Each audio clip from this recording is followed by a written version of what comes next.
This is your ultimate stop for everything sports. The Golden State Media Concepts Sports Podcast. Should I say more? From the NFL, MLB, the NBA to MMA, it's all in here. The Golden State Media Concepts Sports Podcast.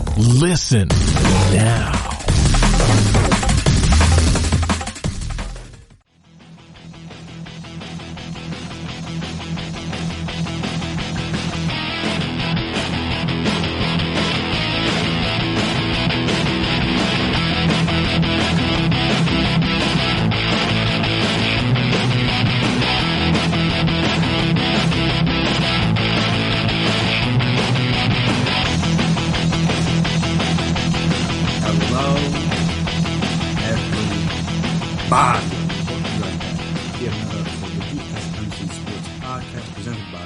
GSMC Podcast Network. My name is Chris Blades, and before I get started here today, I want to make sure I remind you guys, as always, if you haven't already, please subscribe to the podcast. Please make sure you never miss an episode. Make sure you're always on top of when we drop our latest stuff. Also, if you could please as well, give us a 5-star rating. Write us a review, very appreciated, very helpful, allows us to see what you guys like, what you guys dislike, the ways we can improve, all that fun stuff. And also, if you're on social media, we're on social media, so you can find us there. Twitter, Instagram, and Facebook. We can talk, we can chat, we can debate, we can discuss. And the NBA, as it has always done, has continued to give us a lot of stuff to discuss. So today they sent out their health and safety manual ahead of the resumption of the 2019-2020 season on July 30th at Disney World. A lot of stuff was in it. I think somebody was saying it was like 118 pages, something like that. So there's a couple different articles about it. I'm not going to read through the entire article. I'm probably just going to pick out some parts that I want to talk about just because it's, like I said, it's too much. But, so in this, after the manual came out, the NBA PA sent out told its players in a memo that it's critical that every player understand that he has the right to choose not to return to play. Any player who exercises this right will not be disciplined. To respect the decision of those who do not return to play, it has been agreed that any player who chooses not to participate will have his compensation reduced by 1 out of 92.6 for each game missed, up to a cap of 14 games, even if his team plays more than 14 games in Orlando. There will be no other reductions to pay assess, unless like fines for mispractices and stuff. No, I said, well, I guess including like fines for mispractices and stuff. For a player's decision not to return to play, any player that wishes to exercise that right should notify his team by June 24th. So that's a week from Wednesday when you guys are hearing this. The Players Union added that the manual is being created with guidance from the CDC, public health officials, and medical experts advising the NBA, MBPA, and Disney with consideration to similar protocols in other sports leagues, teams, and events, and in consultation with NBA players and teams. The NBA, this is in mainly like the Shams article. He breaks it down like different, the different phases that they're going through. Like phase 1, players who are outside the country have to come back into their home markets, and they will travel to Florida from there. And then phase 2, teams like go to the practice facilities, like, and then you be in like testing and all that stuff. And there's a bunch of other stuff. Phase 3, like you can begin individual workouts are mandatory now. Phase 4, you go to the Disney campus, you start doing that. Take flights or buses to Orlando. They'll stay isolated in their rooms. All these other kind of things, and then it goes through more and more phases until obviously you get through all the stuff that is happening through the season, basically. So, with that being said, some of the highlights from this, not highlights, but I guess some of the things that were mentioned were that player. What was it? They broke it up. The hotels, they're broken up by like where you're seated. I guess when the season ended. So the top 1, 2, 3, 4, 5, 6, 7, the top 8 teams are, I guess, I'm trying to make sure it's even. Yes, the top 4 in the East, top 4 in the West are at one hotel, the middle 8 teams are at another hotel, and then the last 6 teams that got brought back as the extra are in a separate hotel. So I thought that was kind of funny. Just the fact that like they're separating. I mean, it makes sense that you can't have everybody in the same spot, but I just thought it was funny that they were separating the teams by like how good they were. So in theory, you would think that like the top hotel or the team with the hotel with the best teams would be the best hotel, and then obviously would go down from there. But I thought that was like funny, and also like I think on the Wild West Sports, not like there's anything. That's also going to be the interesting part. Is like it's not like these are any like extravagant hotels. Most of these are for like, and this kind of also feels like an AAU tournament. Most of these are for like kids sporting events. Like they're not really for professionals. So I don't imagine they need like great amenities, or at least the amenities like some of these players may be used to. I don't know what kind of hotels they stay at on the road, but I imagine guys like the LeBrons of the world don't just stay anywhere. Because, I mean, he's rich. He doesn't have to. So, I find it interesting to be what it'll be like compared to what they normally stay at. That'll be an interesting thing to look into. Teams have also been told of 4 required positions among 35-person travel party that they're allowed. They must have an athletic trainer, a strength and conditioning coach, an equipment manager, and a team security official. Each team can also include a player's private personal trainer, massage therapist, or security professional. Players are also informed that there will be some entertainment options, I guess, because they're not supposed to leave the resort, the campus, whatever you want to call it. I guess unless like they're allowed to for any specific reason, I guess they need permission. But if you don't get permission, you're not supposed to leave. See if that holds true or not. But yeah, so some of the hotel amenities, there's a players' lounge with 2K, TV games, pool, trails, barbers, manicurists, and pedicurists. There's also a 24-hour VIP concierge service. Daily entertainment includes movie screens, and I think I saw on Twitter they were saying they might have some movies that aren't even out yet, so say like Black Widow or something. Or it was supposed to get released, but it wasn't due to the Rona, so they might be showing stuff like that. DJ says video games, ping pong. I know with the ping pong, they said you can only play singles, no doubles. Just because, again, you don't want people all up next to each other. Pool, long games, and also players can attend other games. So if you wanted to, there's not a whole lot to do. So if you wanted to, watch a random game, if you didn't have to play until later, hey, I guess you could do that. So, like I said, this is all from Shams' article. It's a nice long article kind of detailing everything that's allowed from a player perspective. Also, I guess I should kind of touch on this a little bit too. From a player's guest perspective, each team that advances past the first round of the playoffs will be permitted to reserve up to 17 if a team brings 17 players and 15 if they bring 15. Guest rooms for guests of players on the NBA campus. Players are responsible for the cost of each hotel room used for a player's guest. The cost of meals and testing for players' guests will not be charged to the players. All players' guests must undergo 3 days of self-quarantining and testing either in a house or hotel in the team's home market or in Orlando outside of the NBA campus. Assuming that the player guest does not return a positive test, then the player guest may then come to the NBA campus, but must remain in quarantine for 4 days after arrival while having COVID-19 testing each of those days, because the previous test like a PCR test, which is something different. I gotta look up what that is. That's a new type of test for me. I hadn't seen that one before. I thought the thing is that maybe that's the ring. I think I know they were talking about some sort of ring that it can kind of like get like an early detection on if you have the Rona or not. Which apparently I don't know how the NBA has been holding out on this from everybody else. I'd never heard of this before. Earlier Tuesday when they were like, oh yeah, they have this newfangled ring that you can allow people to see if you got it sooner or something. I was like, why isn't that being mass produced? But whatever. Hey, more power to the NBA if they can have access to stuff like that. Also agents aren't available or aren't eligible to come unless he or she is a family member of a player, and also players' guests who leave the NBA campus will not be permitted to return, which to a degree makes sense. So yeah, a bit of a mess.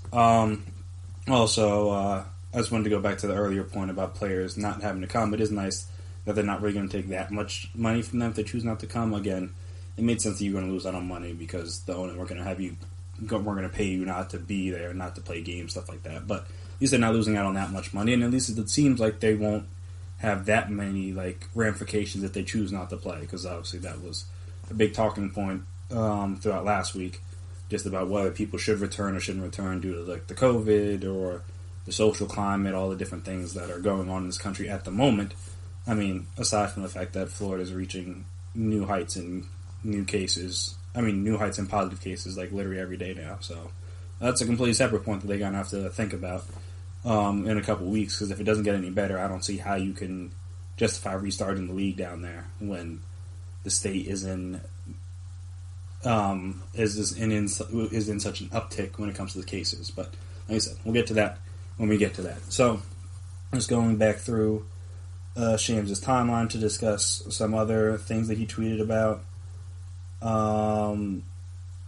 Also, one other thing I wanted to talk about was the amenities, which again, I mean, they're not anything too crazy, but it is interesting because like some of these things are like, especially in the hotels, they're like, I'm assuming they're in like the common areas, kind of like they would be in like dorms or whatever. So while that seems like fun and it sounds good, if and when someone does test positive for it, because I imagine it's going to be, not that it's impossible, but it's going to be very difficult to keep this all down. But if and when someone tests positive for it, this seems like a very easy way to spread it to 20, 30, 50 players with little to no work done by the virus. If you have, like I said, you got 2K, you got ping pong, unless somebody's coming in and wiping them down after every game, kind of thing, or wiping down the area every night, or when people leave, like you kind of, I don't know if there's like a maximum amount of number you can have. Cause especially when people are saying like it's better safe to be outside than inside. I know that they're talking about some outdoor concerts and stuff like that, but still, it's like if you're inside in these common areas and someone has it, then that's a quick, easy way to spread it. I know there was a story came out that this one group of friends, they went down to a bar, and I think it was Jacksonville, so again, Florida. A group of friends, they went out because Jackson was opening stuff back up. Like 15 or 16 of them went out, and all of them ended up testing positive, like a little bit after. How many? I guess like a week or 2 weeks after, however long it takes for the symptoms to pop up. And I mean, I imagine maybe one or two of them had it and didn't know, and then hey, look, or maybe they bumped into someone that had it, and then boom, next thing you know, now all of them have it. And I'm saying that's how easy it could be. They just went out as a group of friends to a bar, came back.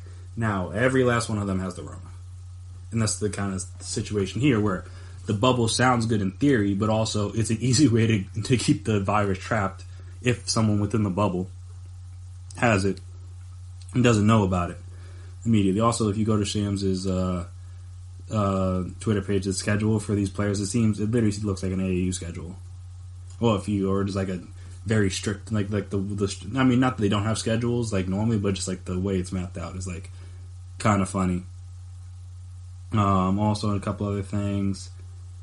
All players, team, staff, and guests will be required to certify in writing that they will adhere to all pre-arrival rules and league rules while on campus.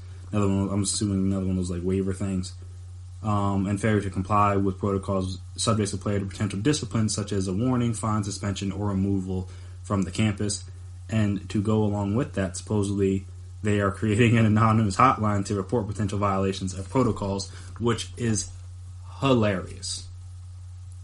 Just think of, because not to say that people are going to exploit it, which they could, but imagine if they did, and people were like, oh yeah, like, who's like someone, or like, I don't want to say LeBron, but like say someone on the Jazz was like, oh yeah, I saw James Harden out, he wasn't wearing no mask, he was hanging out with a bunch of people, blah, blah, blah, whatever, and they try to get him in trouble so that he can't play. Like, again, I don't think it's going to be that serious, but when you create an anonymous tip line, that sounds like a joke. That sounds like setting yourself up for jokes in terms of what people will do in order to get a leg up. Because hey, look, who's to say that it didn't happen if it's anonymous?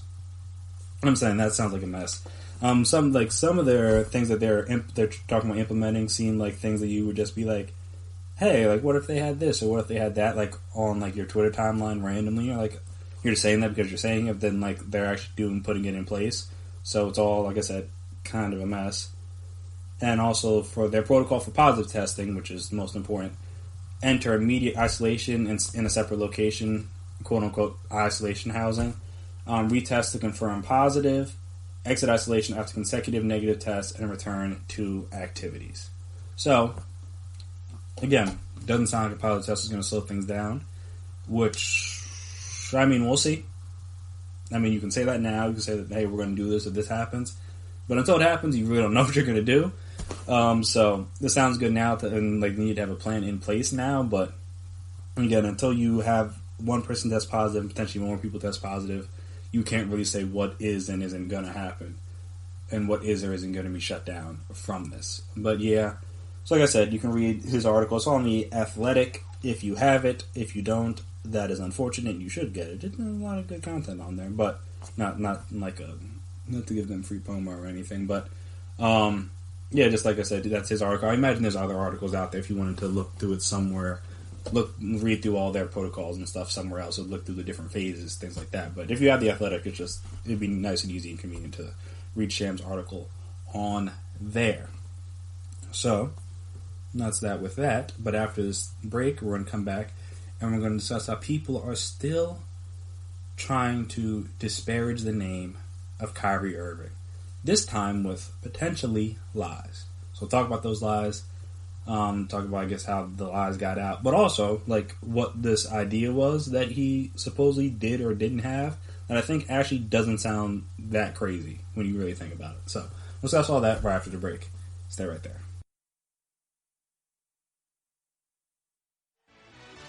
Are you looking for the very best NFL and college football podcast? Then check out the GSMC Football Podcast. Get the latest football news both on and off the field. From the NFL Draft to trades to the rumor mill to the NFL Combines. They got you covered. That's GSMCpodcast.com/football-podcast. Get updates on college rivalries, game day insights, and much, much more. It's football talk the way you want it. This show eats, sleeps, and breathes football. Don't forget to like them on Facebook and follow them on Twitter. Visit GSMCpodcast.com for more info.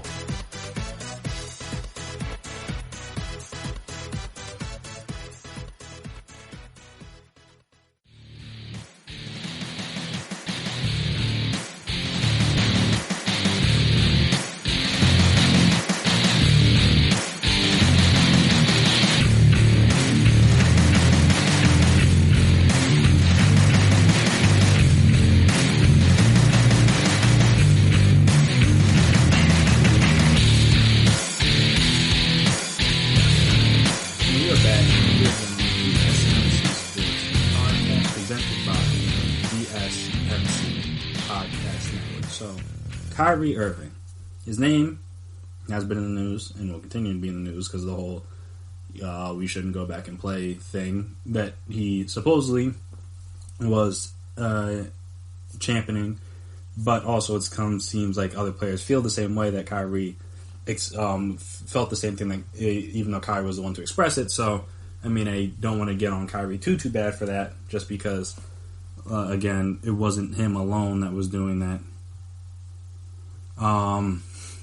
But still, he's just been in the news, and I guess will stay in the news at least for another day or so. But the reason why he's going to stay in the news, potentially, is that Stephen Bondy, who writes for the New York Daily News, put out an article about like why canceling the season could devastate the salary structure for now and in the future, which we talked about in the last episode, I think. I'm pretty sure it was the last episode. Yeah, because when we talked about it potentially not returning, I think I brought up some of this financial impact, and I'm not going to break it down completely and not go through the whole article because that's not the main point, but if you wanted to read the article, it's out there, and other articles out there about what the ramifications would be financially of them not playing the season at all. Which, again, don't think is going to happen due to the finances. But I think there's a better chance it gets canceled because of the Rona picking up in Florida.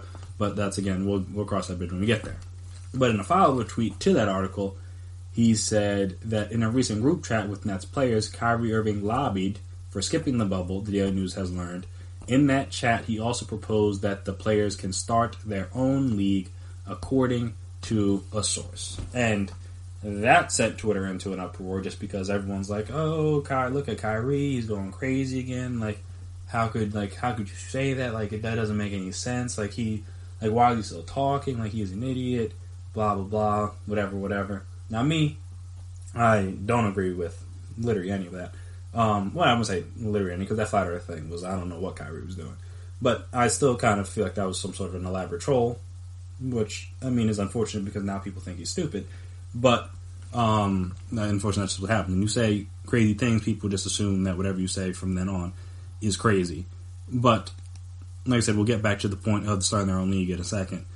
But so then there was a lot of discussion about that, about all that stuff. Then you had players come out. Theo Pinson came out, said that was fake news.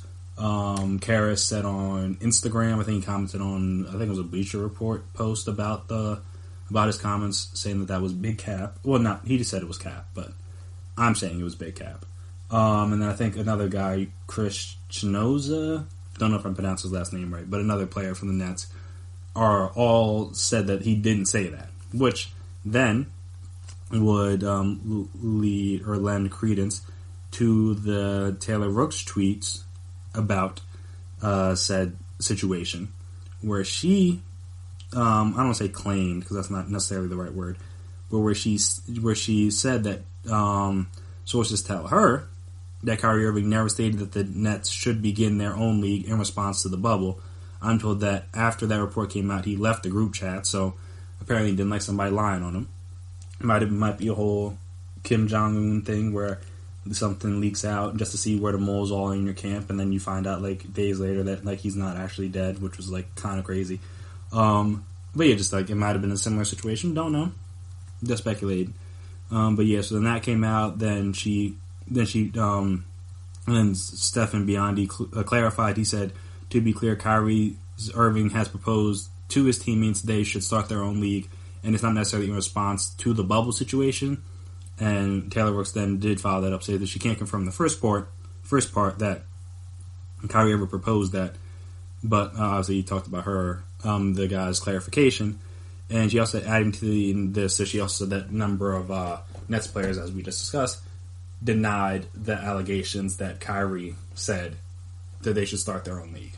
Now, do I think it just possibly said it in kind of a passing thing, hey, look, just kind of or maybe also when they were talking about what they're going to do with the money, or how they're going to make up the money, hey, look, we could just start our own league, blah blah blah. Do I think that's possible? Yes, but I would like to think this guy didn't just make up this story out of nowhere.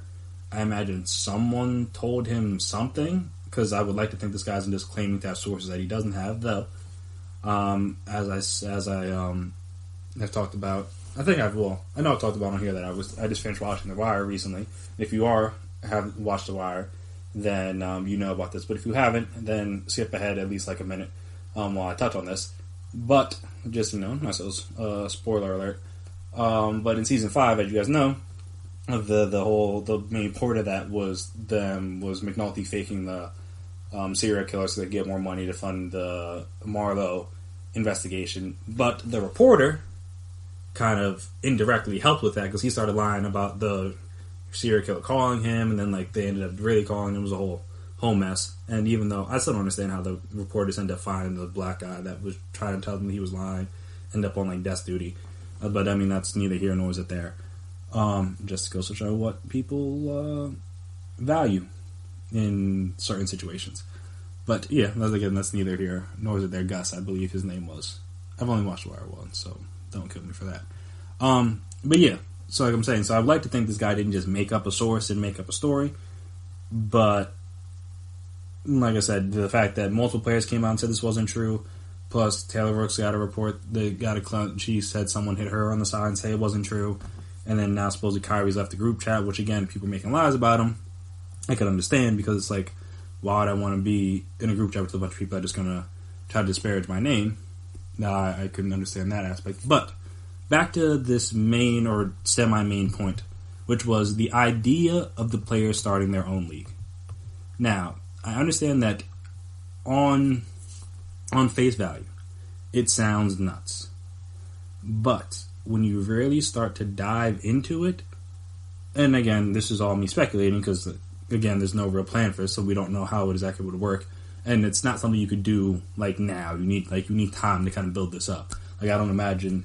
Even with the XFL, when they were planning to start that, when they said Vince McMahon or whoever said they were going to start that back up, like, it took them like a year from like announcement to like actual games played. Like, you can't just like say you're going to start a league and just start a league like the next month. That's not going to happen. I imagine Ice Cube had to do the same thing with the Big Three. Like, I don't remember exactly how soon after the announcement came the basketball started, but I imagine even if it was soon after, he had to think it out and plan it for months, if not years before then.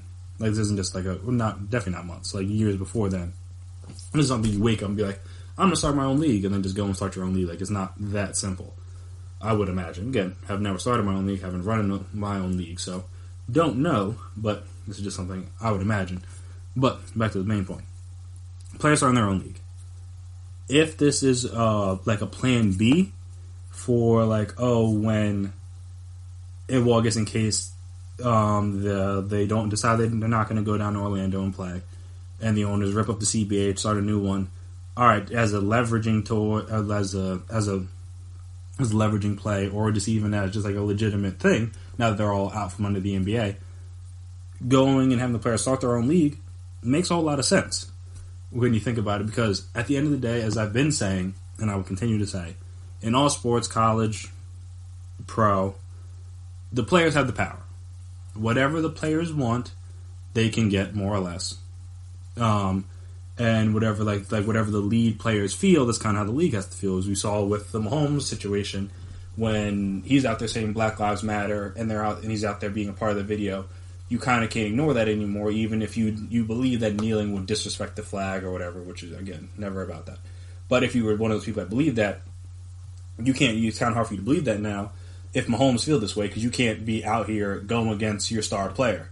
The same thing with LeBron. LeBron speaks out about different things, or Steph speaks out about different things, or different players speak out about different things, and they get the backing of the league from that. Because, again, if your stars feel certain ways on certain topics, you can't just completely undercut them or completely go against them, because that just looks crazy on your end. The thing with Kaep and why it was able to happen the way it did is because not enough big time players backed him on it. So it was like, okay, you can say, all right, we can throw this one guy to the side, because while he was like a mildly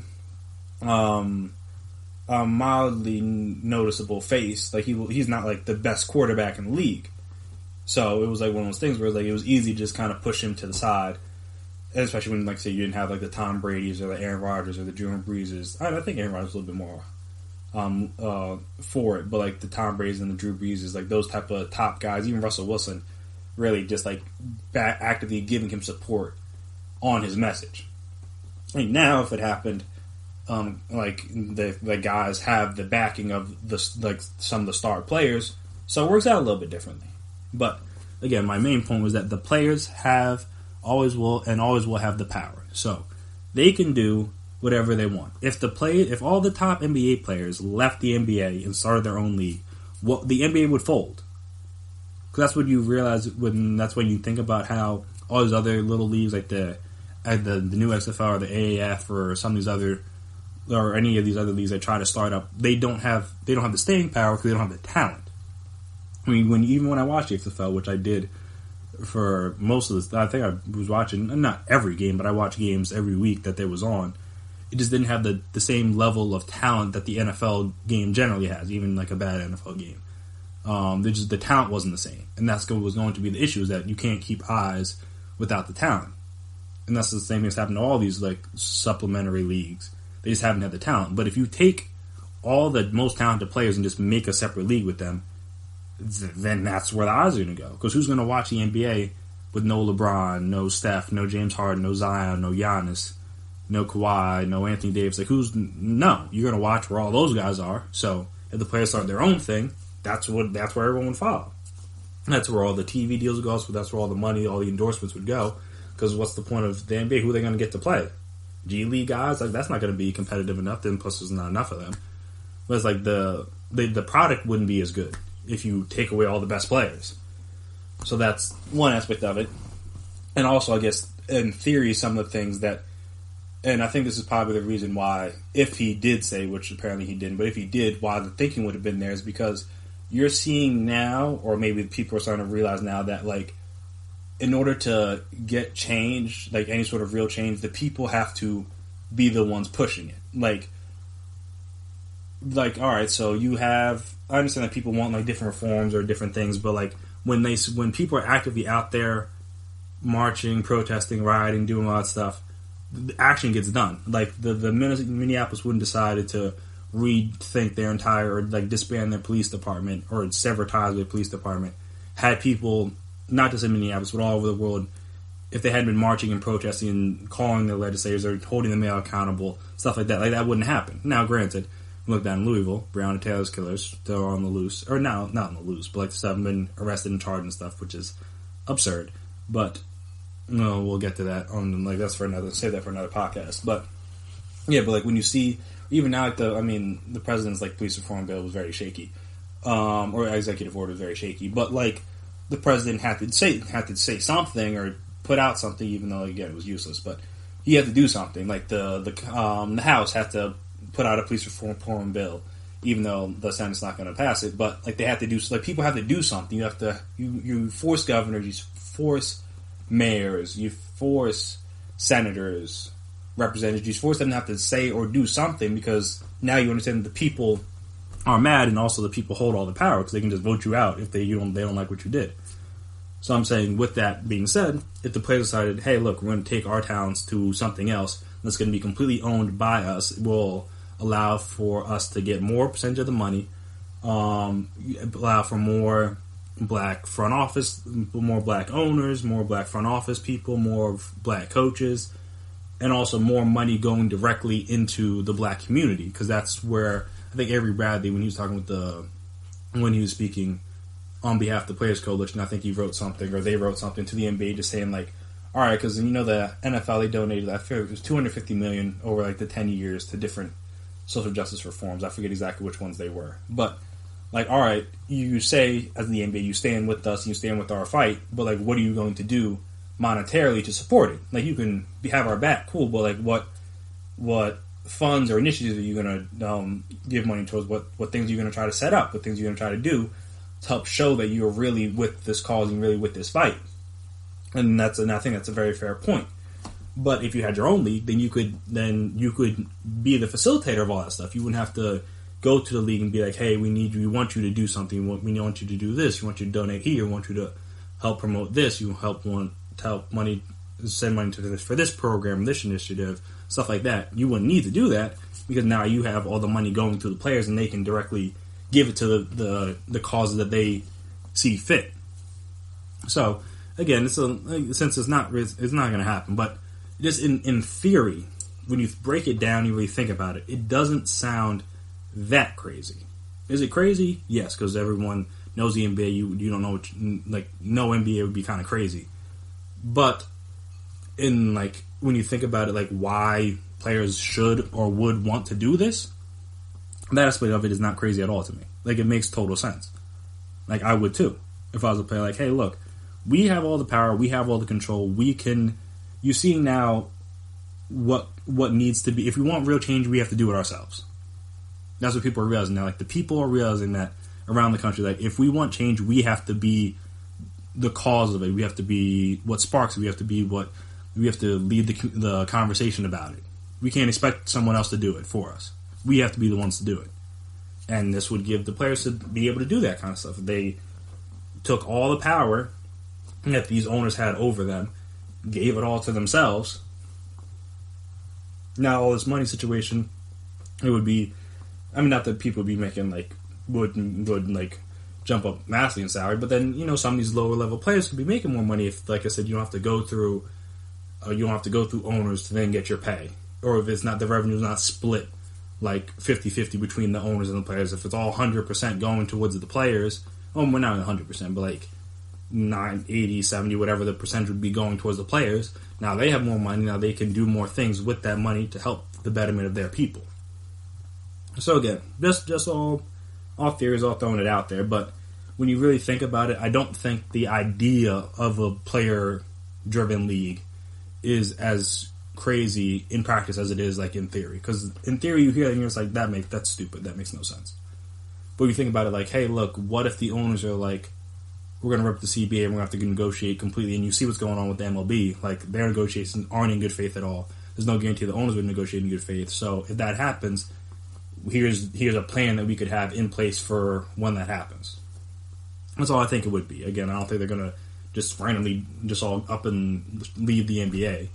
Just as a precaution, in case they have to, that we should start thinking about what our plan would be. And this is not the worst plan I've ever heard. So, again, not going to happen. But I thought it wasn't the worst idea if it did. But maybe that's just me. Hasn't tell me how you feel about it. Speaking of the MLB, yeah, it's a mess over there. I mean, like I know that the negotiations back and forth weren't great, but then still you're like, oh, we have the 50 games, we're supposed to do that. Now the commissioner's coming out saying like, I don't know if we're actually going to play any games this season. And we're going to talk about that and talk about like how MLB really dropped the ball on this whole return to play plan situation. So we'll discuss all of that right after the break. Stay right there. Check out the show that's built on the MMA. From the UFC to extreme cage fighting, they got the fights covered. Check out the GSMC MMA podcast. Get the latest news on past or upcoming fights. Join us as we talk to and about some of the biggest names in the MMA, past, present, and future. When it's the fight game, there's just one show to check out. GSMCpodcast.com/MMA-podcast. Don't forget to like them on Facebook and follow them on Twitter. Visit GSMCpodcast.com for more info.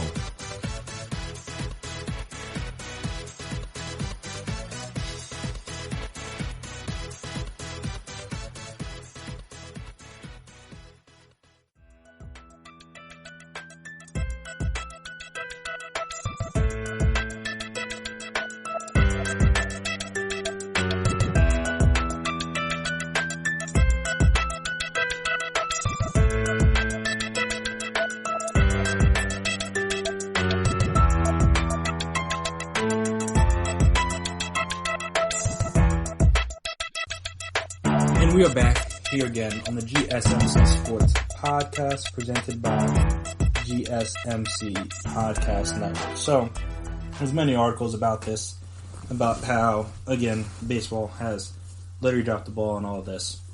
I'm not really going to get into necessarily because they're all like very, I don't want to say opinionated, but they're all like kind of like their own perspective on it. So, I haven't allowed you guys to choose what perspective you want to read on it. But my main point and one of the main talking points of this whole baseball situation is on June 15th, which is not that long ago, the owners are, which I guess, no, take that was what, Monday? Yeah, because, kind of 16, that was Monday. The owners are 100% committed to getting baseball back on the field. Alright, if that's the case, then boom. Should be all good. Players told them when and where. Alright, the owners can figure it out. Boom, just tell them when and where. They should be good to go. But, apparently, that's not going to be the case. I guess this is what the commissioner had gone on a SportsCenter special. I guess when you're talking about the return of sports with like different commissioners were on SportsCenter, I guess this is with Mike Greenberg. He suggests that the MLB season might not return at all in 2020. He's not confident when asked about like if it's going to return. He also, which is kind of, again, crazy because he went from 100% to now being like, you know what? Not really sure if this is all going to go down. In, like, literally a matter of days, which is crazier to me, but whatever. And with that being said, that is why I think the baseball really squandered a big opportunity here. Like, with the NBA not coming back until June, the NHLs, I know that I think they're starting up some practice or training camp or whatever, so they're coming back soon, but they're going like straight to the playoffs. So, and there's 24 teams, like it's going to take a while to get there. And then, like, I know NASCAR's going on, you got some golf here, whatever, but NFL's not till down the road. The MLB had a rare chance here that even if you wanted to have a shortened season because you're afraid of, like, going too deep into the fall, or you didn't want to push back your scheduled dates for, like, World Series, playoffs, stuff like that, to mess with the TV deals. And also, you don't want to go late into the fall because, again, there's supposedly a second wave. I mean, not supposedly. There probably will be a second wave of the Rona coming because we're seeing that in China and seeing it in a couple other places, I believe. And I don't think China's the only place where a second wave has popped up. But, I mean, shoot, America's barely contained the first wave as it is. I mean, you look at some of the other graphs, like they go like it's legitimately like a flat curve. Like it goes up and then it comes back down and it's nice and then it starts to flatten out. In America, it just kind of like went up and then just kind of like more or less just plateaued. Like we haven't really dropped that far down, but we also haven't spiked that far up. So it's a very weird situation because again, it's all kind of mixed in. Some states were low, while states are high, and now some states are high while other states are getting lower. So it's all kind of a case by case, state by state basis. But that's regardless. So the MLB had a real chance during these down periods to get back in and get some eyes on their sport when no one had anything else to do or nothing else to watch. Because once NBA comes back, and then now once NBA comes back, you got training camps starting up for NFL, potentially college football. Like no one cares anymore about baseball. I mean, baseball fans will care, but like the average person doesn't care about baseball anymore. Now would have been a good time to, when nothing else is going on, get back out there, get back on the field, get the players back in front of fans, in front of potentially new fans that you're just watching something, young fans, which is obviously the demographic they've been trying to get at but have done poorly recently because their fan base is relatively old and regional. So that's one of the bigger problems with the growing of the sport. But they couldn't even do that because the owners and the commissioner can't agree with the players on how much money the players should get due to the fact that, again, the owners don't, in my opinion, want to negotiate in good faith. Because if they did, then just, okay, honor the original March 26th, I believe is the date deal, where you said that, look, we'll give you the full prorated salary, which makes sense because whatever games you play, you should get the salary for that based on how much you were going to get. Like that doesn't seem that crazy to me. Now, why? Because I believe in that agreement they were contingent on, like, oh, fans were in the stands. I know we didn't know that much about the Rona on March 26th, but why in the world did anybody think? There's no way anyone thought that, like, oh yeah, we'll by like June or July, we'll have it under control where fans can come back. Like, no, it's like, I mean, it's not like a plague, but it's like it's a pandemic. Like they shut down sports leagues. How do you think in 3 months everyone's going to be back out there like it was just like it was like a little blip on the radar? Like, no, that's not how these diseases work. They're around for a year or 2 years or however long until you can get a virus or everyone has herd immunity. There's like you build up herd immunity, whatever you want to call it, and you go from there. I don't know why the owners would have thought that fans would have been back in the stands by the time the season returned, because I mean that seemed illogical then, and definitely is illogical the more we've gotten into, especially when we're seeing again spikes in the states that didn't have them before, for whatever reason. That's not the point of this podcast. So just like, hey, look, if you can just agree to that, the players seem like they want to play. The owners don't seem like they want to pay them to play, how much ever it is, and that's basically where we're at. The players, again, because you may just hear from players because they use social media and stuff like that. They've stated and they've been stating that they want to play. Tell me when and where. That's what they said on the last proposal. Like, we're not going to counter. Just tell us when to show up and where to show up, and we'll be there. And now the owners are like, The commissioner's like, what if we just didn't tell you to show up and we didn't have a season and no one gets paid? That'd be cool, right? Like that. You guys fine with that? Like, no, of course they're not fine with that. But I do believe that some of these owners are looking at this situation where it's like, these baseball teams, and again, that's not necessarily the players' fault. They're the best at their sport. They're doing what they can. For whatever reason, this sport isn't as profitable as some of the other sports. Cool. And they're just like, because of that, now we're losing 40% of our revenue with the fans So I'm even taking more of a loss. Man, I really don't think it's worth it. And I think that's what happened. The thing is, that's what's happening with the owners. They're realizing now, like, hey, look, I'm trying to pay as little this year as possible. Whatever that means. That means we don't play. Hey, look, we don't play. I don't lose money. I know a lot of these owners, like I said, they don't think it's that profitable. So they're trying to find ways like, hey, look, what's the way I can lose the least amount of money? And if that means no baseball, fine by me. I mean, that's the thing with when you have some of these owners. I'm not going to speak for everybody because I don't know every owner. In all sports, this is just like a general statement. But you have to make sure your owners invested in the sport, in my opinion. But you have to vet the owners when they're trying to buy the team. Because, again, anyone can just have money and buy the team. But, like, do they actually care?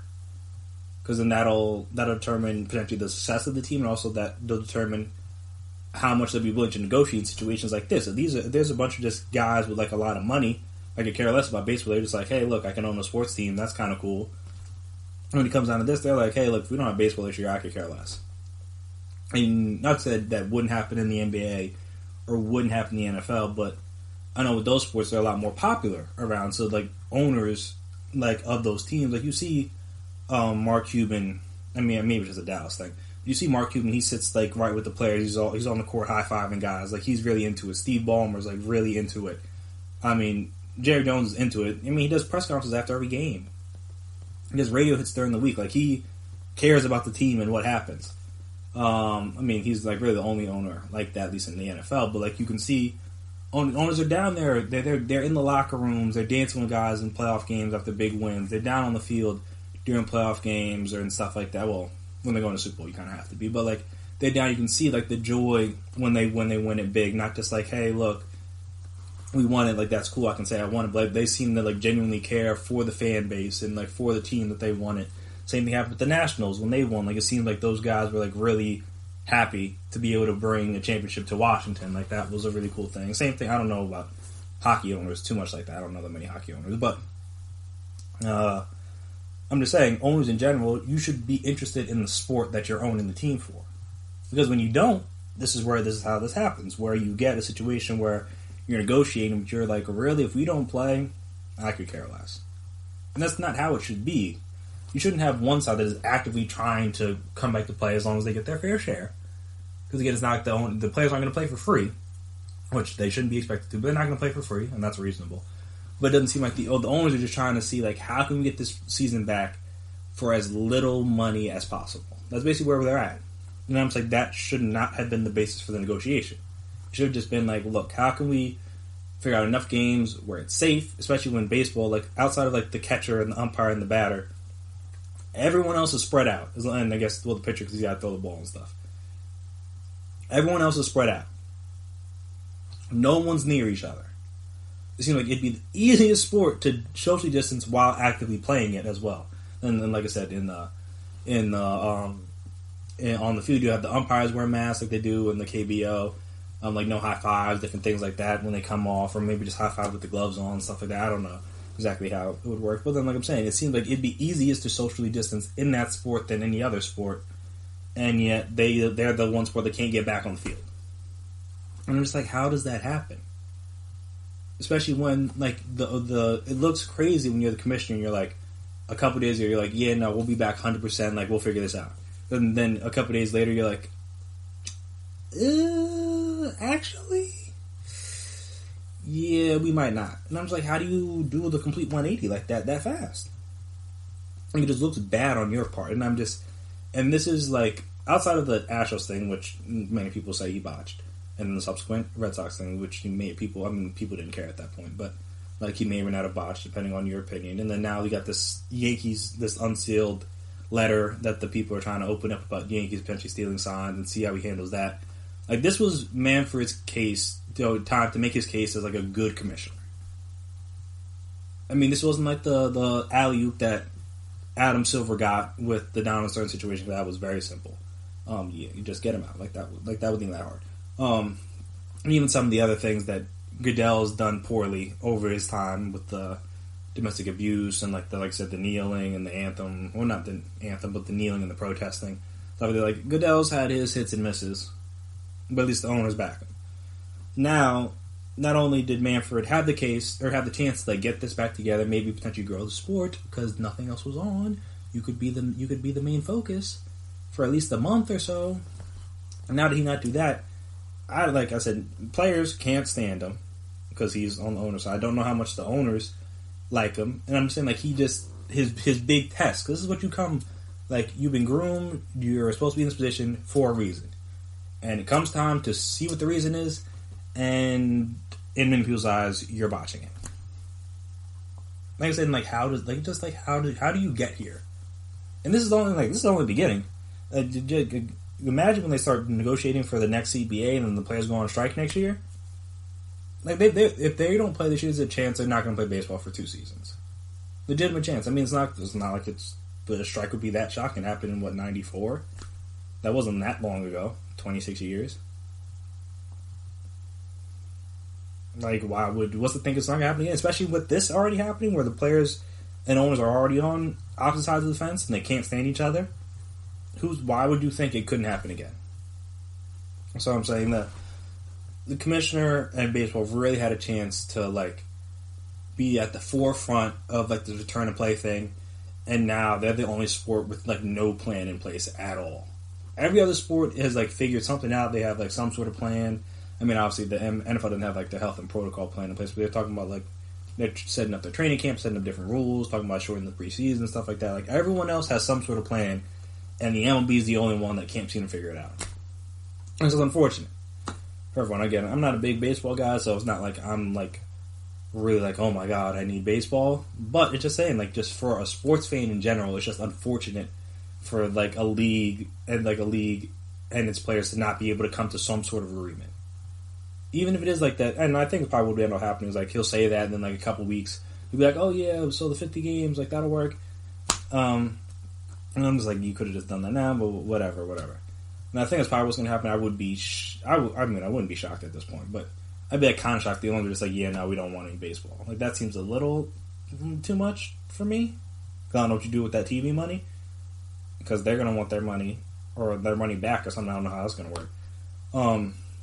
But I mean, baseball. Speaking of starting their own league, that's where they really should do it. And I think both sides would be happy because, like I mentioned, some of these owners, realizing they're not really making that much bread on this, they're gonna be like, "Hey, look, if I got an out, please give it to me. I'll take it. Just let me get out from under owning this team." But yeah, I don't know how they're going to be able to negotiate in good faith in the future when this is what's happening now. But yeah, like I said, baseball's all a mess right now. It's unfortunate. This is where we're at, people. This is where we're at. And speaking of a mess, Oklahoma State football, Mike Gundy, also a mess. So we'll talk about all the different things that they've gone through over the past 2 days right after this break. So stay right there.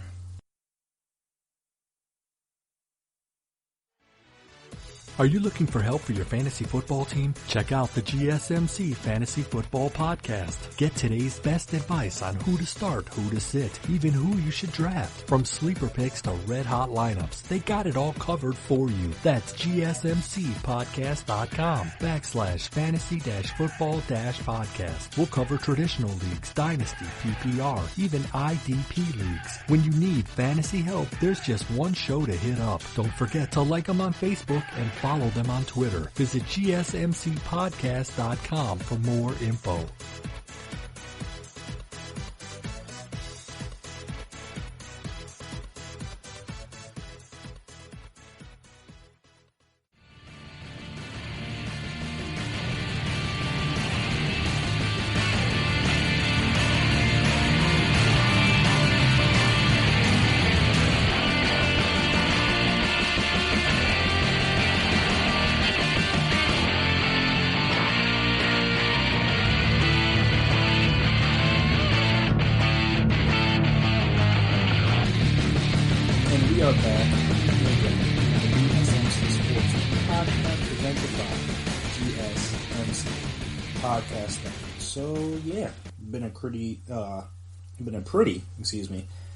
Crazy 36 hours for Oklahoma State and their football program.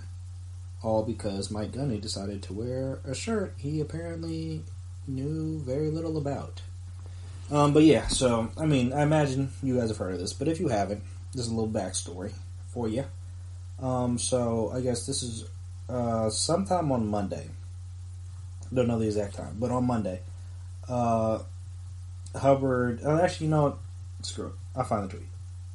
I'm just going to read this from an article, but I am instead going to find the tweet for you guys. So, bear with me. Okay, so someone tweeted out a photo of Mike Gundy in, I guess he was going fishing with, I guess, his family? I'm not really sure. I'm assuming, I guess it's his family. I don't know.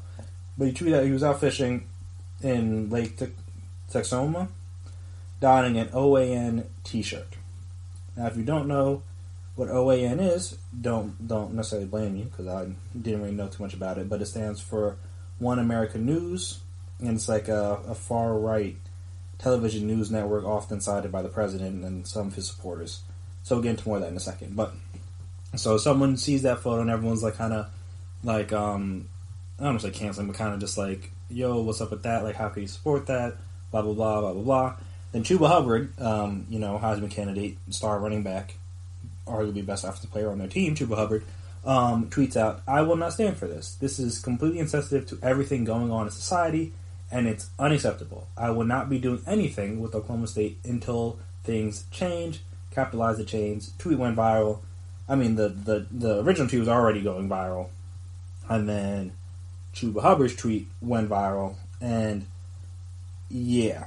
So, in the past, this is a little bit more backstory. In the past, Gundy had praised this network because apparently just like reported the news and wasn't like all agenda based and stuff like that, which again sounds kind of crazy. But when you hear some things that they've talked about, this is, I guess he was speaking highly of them. But this was back in April, and then obviously I guess he was heard about it, sent him a shirt. He was like, hey, look, I'm just gonna wear the shirt going fishing. Took a picture. Shouldn't have done that. And then now here we are. So, as I discussed, like OAN, far-right news network, and one of its anchors said recently there was, after this picture with the shirt had come out, there was a clip circulating of a woman on their network claiming that the Black Lives Matter movement was a farce, and while some might categorize that as some might say that categorization of the movement, it would be like a difference of opinion, but like it's not. It's like basically, I want to call her a lie, but I don't really know her, so it's hard to say that. But like that's just like a lie about the movement. It promotes equality in the world, and especially coming off the heels of everything that's going on right now, doesn't seem like the best thing to do if you're a coach that coaches black people, or wants to continue coaching black people, or wants to continue to have black people come to your school and help you make money. Doesn't seem that smart. So yeah, Chuba Hubbard calls him out about that, and then after that happens, now former Oklahoma State players publicly support the Heisman Trophy candidate, and then the president of the school has to put out a statement, athletic director puts out a statement, and then now, then some of these other former players that we're talking about some other things that Gundy has done and Gundy has said in the past, and how things do need to change at Oklahoma State, i.e. he needs to be gone. And, I mean, that's separate from the T-shirt post, but that just, again, stems from some of the bigger issues that Oklahoma State may be facing in terms of, like, there were obviously some deep-seated issues that some of these players have had with Gundy. And that's not impossible. Just because, again, when you're at a place for a long time, you're not, generally speaking, you're not going to say everything right, but it seemed like he had a history of saying some wrong things, especially towards the African-American players. And I know one of the prominent players to come back and speak out about how things at Oklahoma State weren't exactly, all good was Justice Hill, a recent departure from the school. So it's not like it was that long ago. This wasn't like the Justin Blackman years. I think Des Bryant went there too. But Justin Blackman was there. If I remember correctly, I want to, try to give you the facts on these podcasts. Justin Blackman was at Oklahoma State. He was there. I mean, it was a while ago. He went to the draft in 2012, so it was like early 2010s. he was there and Gundy was still there, if I remember correctly. But yeah, so like my point was that Justice Hill is not a guy that was there 10, 15 years ago. Like, this is a recent, I don't know if he graduated per se, but a recent enter. I think it's like last year was his rookie year, I'm pretty sure. So he's not that far removed from Oklahoma State. And he's pointing that out. I think another guy, defensive back, who was like a Jim Thorpe semifinalist. He was out. He was tweeting some things about the program and stuff. And like I'm saying, so that was all a mess. Then comes the apology videos where it looked like the first video. I mean, both videos kind of look like hockey videos, but the first one definitely did. Where it's like he's standing there, Chuba Hubbard's standing there with his arm crossed, like kind of looking all mad, and then Gundy's kind of talking about saying his apology and saying like he's learned and saying that he understands like why I was insensitive, blah blah blah. Then they say they changed what we made or whatever. Then do like a weird dap up thing, and then you ask how that video ends, and I'm like, what is this? Like, I mean, again, it's cool. AJ Green, I believe, that was not the AJ Green from the Bengals, but the AJ Green that was a cornerback. And again, like I said, some other players said some things, but yeah. So I was trying to remember who the defensive back was. But yeah, so now he's talking about how things have changed and he's learned, and like I said, the whole video was just awkward because, like, again, looked like he was. That's the thing about apologizing too soon, and especially in that video specifically, it looks forced. It's like, are you apologizing because you want to, or are you apologizing because you feel like you have to? And it's hard to say for certain one way or the other, because I don't know Mike Gundy, don't know what's in his heart, stuff like that. But when you apologize, especially under those circumstances, it just looks like you're apologizing because you like have to say something, or else, like, again, you're going to be, I don't say you're going to be fired, but when you're under fire, you have to say something. You can't just like let your star player be like, I'm not doing anything with Oklahoma State until change happens. And then just like, hey, yeah, I'm going to go about my day. Like, no, you need to come together, you need to fix this immediately. Especially since, like, again, I'm pretty sure they're on campus, like, doing voluntary workouts and stuff, so it's not going to be that hard to fix. But like I said, the fact that Hubbard even went to the lengths to tweet about that tells me that this is not the first thing he disagreed with the coach about. It can't be. Because this isn't like, oh, you're mad at a play call one game, or you're mad you didn't get the ball. Nothing. This is him airing the coach out about him not understanding or not paying attention to the social climate that's out there right now. Not reading the room, as I've said in this podcast. Not reading the room. And I'm just like, how now?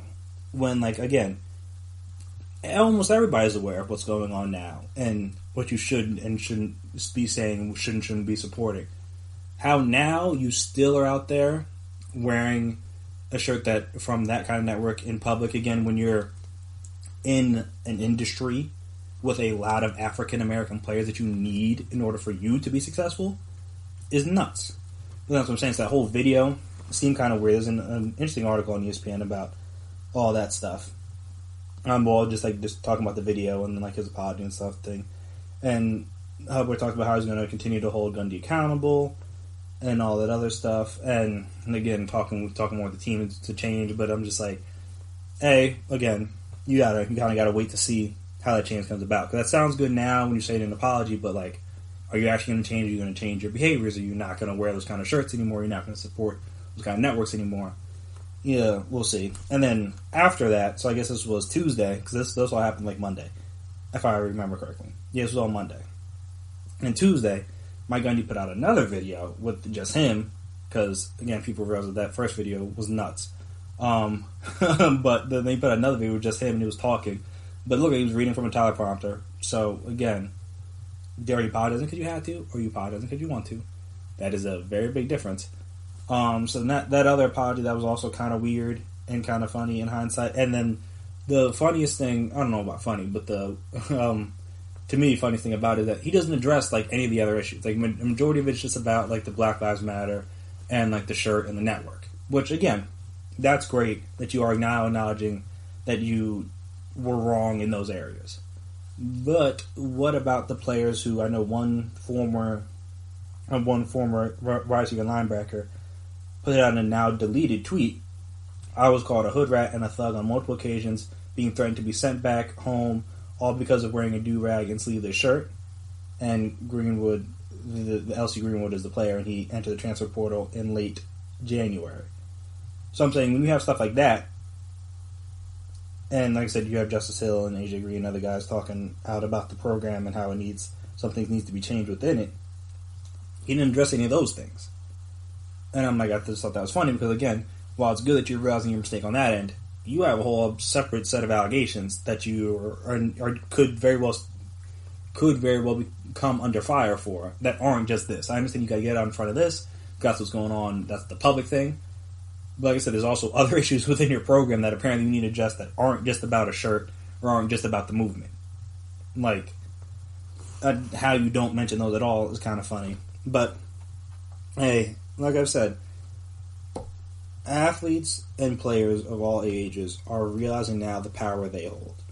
I promise you 3 years ago, doesn't matter how good you were, no running backs calling out his coach on Twitter about some sort of t-shirt that he wears that supports something that obviously goes against his own beliefs. Like, that's just not happening. But now players are realizing, like, hey, look, we hold the power. We are the product, as we're seeing now. Like, literally just throwing the kids out there, making them sign waivers like, hey, look, if you catch the Rona, is what it is. Or pledges, as, like, again, how Hossie started claiming it's a pledge, but it's basically like a waiver. A waiver by another name is still a waiver. But yes, they're making them sign waivers, be like, hey, look, if you're sick, all because people need the money. If college football doesn't happen this year, which it might not, but if it doesn't happen, a lot of people are going to lose a lot of money, including a lot of schools and a lot of networks. And no one's going to be happy. So you know what they're going to do? They're going to trot out these kids to try to make some money before they have to shut down the season. They're going to give it a shot. Again, probably won't work, but they're going to give it a shot. And that's why I talked about this way back episode, but again, how can you consider this an amateur sport when literally you're putting maybe not the players, though, again, people may have underlying conditions that they don't know about, because that some people if you don't run the proper test for the right thing, you might not find out you have something until years later down the line, because the doctor didn't think to check for it. And this may be the time that thing pops up, because you have respiratory disease that attacks you, and you realize, like, oh, you have these issues with your blood, or oh, you have these issues with your lungs that we did not know before because we didn't check for it. And then, like I said, something happens to one of these kids, all because people want to make some not a little bit, it's a lot of money, but people want to make some money. All because they're going to not feed these kids to the wolves, but just like send them out there, and they look, we'll hope for the best, hopefully nobody gets sick. They're going to get sick, but like hopefully no one gets like seriously sick. And I'm just like, how can you claim this? If it's an amateur sport, hey, look, just don't have it. But no, this is a business at the end of the day, which is why players need to be getting paid. That's a different story. But like I said, we're seeing more and more every day the kind of business it is. And within the business, if it's a business just like the NFL is a business, or just like the NBA is a business, or the MLB, NHL, MLS, all those major sports are businesses, you see that the players in those businesses hold the power. College athletics, no different. And like I said, it's nice to see players are realizing that now and are beginning to be able to hold their coaches accountable. Because, again, this isn't just happening at Oklahoma State. This isn't just happening at Iowa. Isn't just happening at Utah or wherever else coaches have come under fire. It's happening all over the country because, again, it's happening all over the country for regular people. So, not shocking that it happened all over the country for college athletes. But, yeah, they're realizing now that they have the power to call these things out and make change happen. Because they're seeing it around them. People their age, younger, a little bit older, but around their age, their generation is out there doing their best to create real change in the world. And if they can be a part of that change, whether, like I said, if it's on a small scale like a college football campus, hey, you have the power to do it. Why not do it? But yeah, so it was great to see.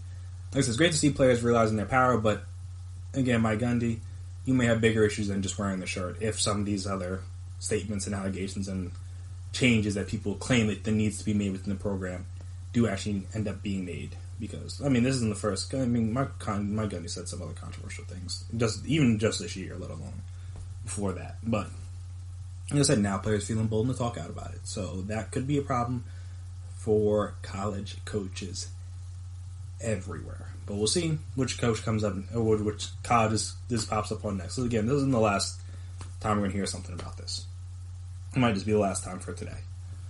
But yeah, so when we come back here on the podcast, we're going to discuss. I know I talked about it a few episodes ago about like if I were Kaep, if I would play or if I wouldn't play.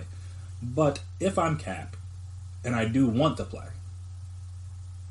where would be the best fit, or where do I think it would work out from, like, again, stylistically, scheme wise? Though again, we don't really know what kind of quarterback he is these days, but just in theory, scheme wise, and also like city wise and ownership wise, and coaching, I guess coaching wise, all the front office wise, what teams make sense? And I'll go through a couple, and yeah, so we'll discuss those right after the break. Stay right there.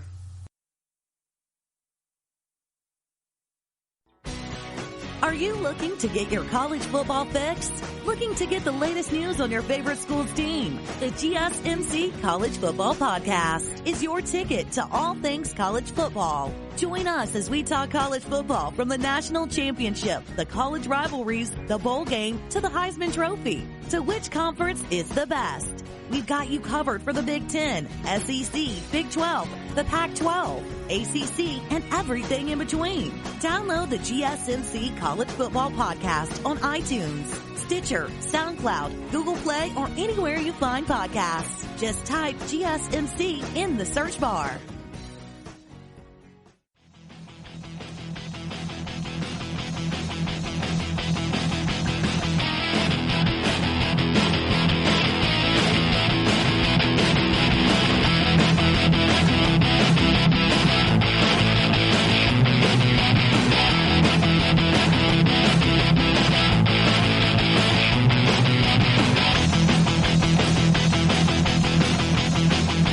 Back here again, the GSMC Sports Podcast presented by GSMC Podcast Network.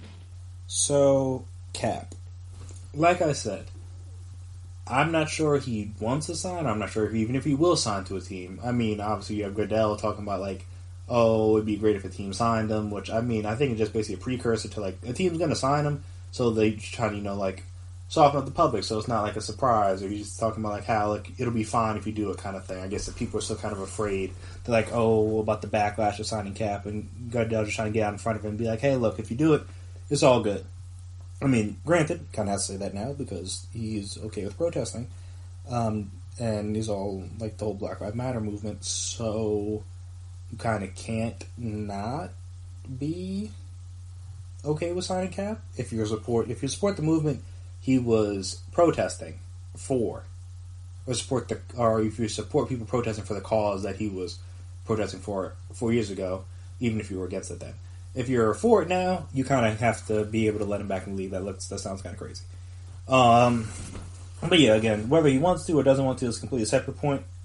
But in terms of where I think he could end up, I mean, because, okay, so this is kind of interesting question, only because like there are some places that I think would be good fits that I don't think he's going to end up. Like in theory, like with the city and like the ownership and the front office stuff like that, Philly makes total sense, right? But then they have Nate Sudfeld signed for a year, so you're going to trade him.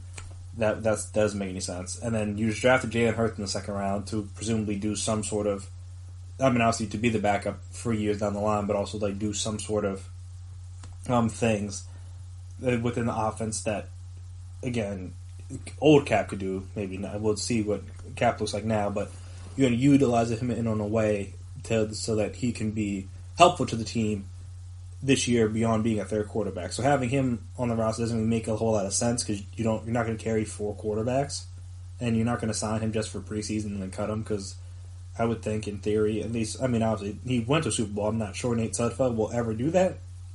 But I also don't think Nate Sudfeld is like the worst backup quarterback in the league.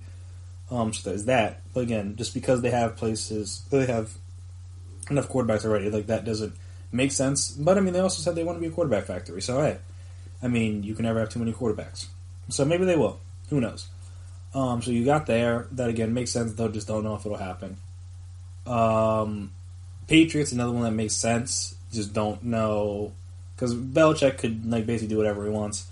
And Kraft, even though he's cool with the president, I think he's like sort of on the fence about the protesting and stuff. And I mean, James White and other guys have already come out and said the players will be protesting, so I guess Kraft have to be on board to a degree. And if that's the case, then like I don't think Kraft be mind that badly. And then again, their only other two main quarterbacks are Jarrett Stidham and Brian Hoyer. Not exactly guys that you like can't have a little competition for. So that's another one. But again, just because it's New England, oh no, not New England. Well, it is New England, but it's like they play in this like Boston area, all that kind of stuff. Don't know. That's the kind of place I would want to be in if I'm Kaep. Though, again, if he just wants to play, he wants to play. But those are just two ones that make sense. I just don't think it'll happen. So ones that I do think, A, make sense, and B, think it actually could happen, would one be the Houston Texans, because I don't, let me look up who their backup quarterback is right now, because I don't know it off the top of my head. Okay, so they have A.J. McCarron, big yikes, and Alex Magoo, and then obviously Deshaun, and like they have another guy. So if A.J. McCarron's the backup, I mean, they could easily replace Kaep with him. Like, that's not like that big of a deal. Again, assuming Cap's good enough, because we haven't seen him play in a while, so don't really know. And I know he's definitely better than, no offense to Alex Magoo, don't really know him. But unless, I don't know if this, because I remember there was one guy, there's no way I'll know if he was in Jacksonville or not. Yeah, no, there's no way. I remember there was one guy in the preseason that like lit up the Eagles. I just don't remember that. I don't think that was him, though. I could be wrong, but I don't think that was him. So, yeah. So, I mean, it makes sense there just because, again, you have the head coach actively saying he's willing to kneel with his players. You have Deshaun and DeAndre Hopkins who are in that Black Lives Matter video that the NFL put out. You have J.J. Watt talking about, like, you don't know what he's going to do, so he may kneel, he may not. He doesn't have to, but like again, he's like the image of like Captain America. And he's even like, this isn't about the flag. It's in Houston. I'm pretty, not to say like liberal or conservative city, stuff like that, but like a city with a good amount of black people. Also, where George Floyd was I don't know if I guess he was from there. I'm pretty sure he was like from Houston or from the area. Spent a lot of time there, so. Like, it would work. They're also their owner, who called the players inmates before, is dead. So, I mean, he's out. I don't know exactly how the new... I'm not sure who I'm assuming the new owner is like his son or like some sort of person regarding him. But yeah, but I'm saying this guy is out of there. Or maybe is his... I wonder who's running it now. Let me check that. Who's in charge? Owner is the wife. So, you don't know what her views are on this. So that does make it a little bit more interesting. But again, the Bob McNair is gone, so maybe that'll make it a little bit better. But yeah, and then also like with the offensively and stylistically wise, they would be able to do if Kaep still has that speed that he had, which I would imagine he would have some of it because he hasn't gotten hit in 3 years. You could do some of those things where not that they have Deshaun run a lot, but they utilize that aspect of the offense a bit. And you can do those same things with Kaep. You're not doing those things with A.J. McCarron. Like that's like I mean, come on, you're not. So I'm saying like going because in my theory or in my belief, you want to have a back that's similar, not the same because it's impossible, like similar stylistically to the starter, just so you don't have to completely overhaul your offense if something were to happen to the starting quarterback. Like I said, because I mean it worked with the Eagles. Did it when they did it with Nick Foles, just because Doug Peterson had some familiarity with Nick Foles and some of the things he was successful with, so that worked. But the offense, Nick Foles ran the offense. Carson Wentz ran before that season, also since. Not the same offense. They look a lot different, in my personal opinion. Again, I'm not watching the Oscar 1 2, not breaking out the film, all the stuff like that, but just watching the games, they don't look like the same offense. And that's fine. It worked for the Eagles. But I'm saying not every offense is good enough to change completely. I mean, the Ravens did it with Lamar when they went from Flacco to Lamar, but they kind of had to. Those two don't do anything the same. But then that's kind of my point, is that it's much more complicated to change an offense completely overhaul it in the middle of a season than it is to keep some similar parts, obviously tailor it to the backup, but you don't have to, like, again, completely invent a whole new offense behind the backup because he's so much different than the starter. That seems dangerous, in my opinion. So, stylistically, I think they could do some other things. So, Houston, in my opinion, would be one of the places that would make at least a little bit of sense. Like I said, well, who knows what will happen in that regard, but just from a roster standpoint, that one would make sense. I'm trying to think another. No, because, okay, Baltimore's RG3. Dolphins have Tua. Doesn't make a lot of sense. I gotta look to see who's the Chiefs' backup. Chad Henne.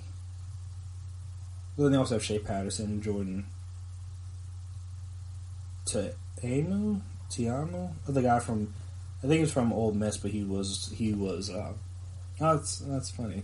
Two former Ole Miss guys. But yeah, he's the guy who was in the XFL before obviously got shut down. I mean, you have Chad Henne, so you don't need a backup, and I don't think they would just kick him out because he's a vet. So yeah, so the Chiefs probably don't work. Broncos with Elway, like I said, not doing great. So another one I think could be interesting would be, at least to me, the Packers, they just drafted Jordan Love. But I guess if you think Jordan Love's not going to be ready to be the backup this year, then hey, this is not a bad option. Because right now they have Tim Boyle and Jalen Morin. Those are the only two backups.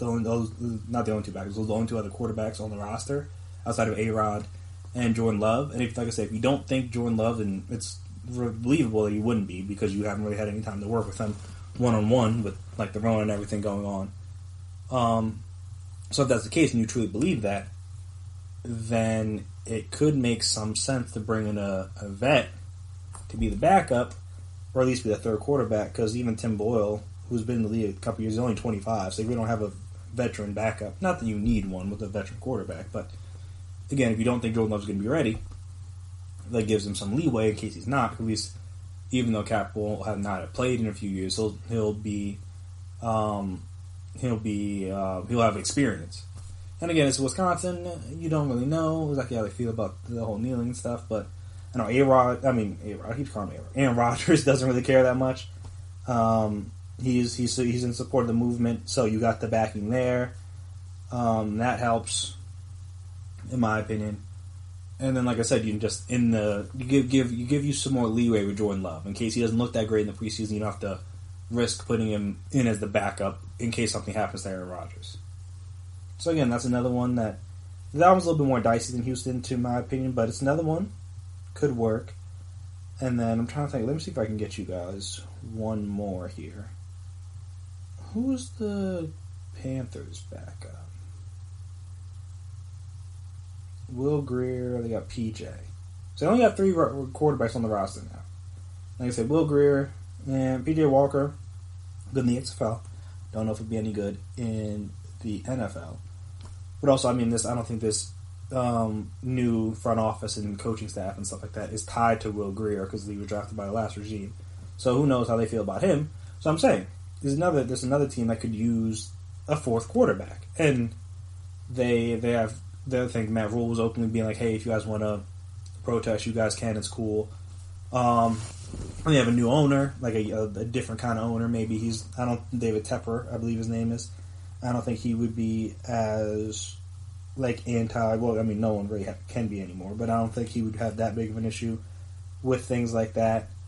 So yeah, the Panthers actually, and then like I said, him to Teddy would not be that big of a drop off, but 2, also that big of an offensive difference schematically.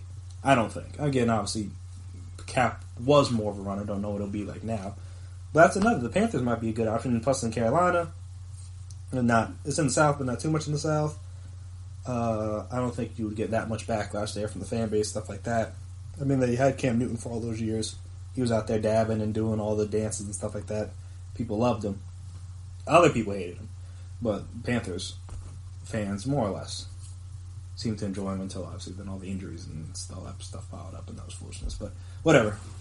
Like I said, they're a team that only has 3 quarterbacks.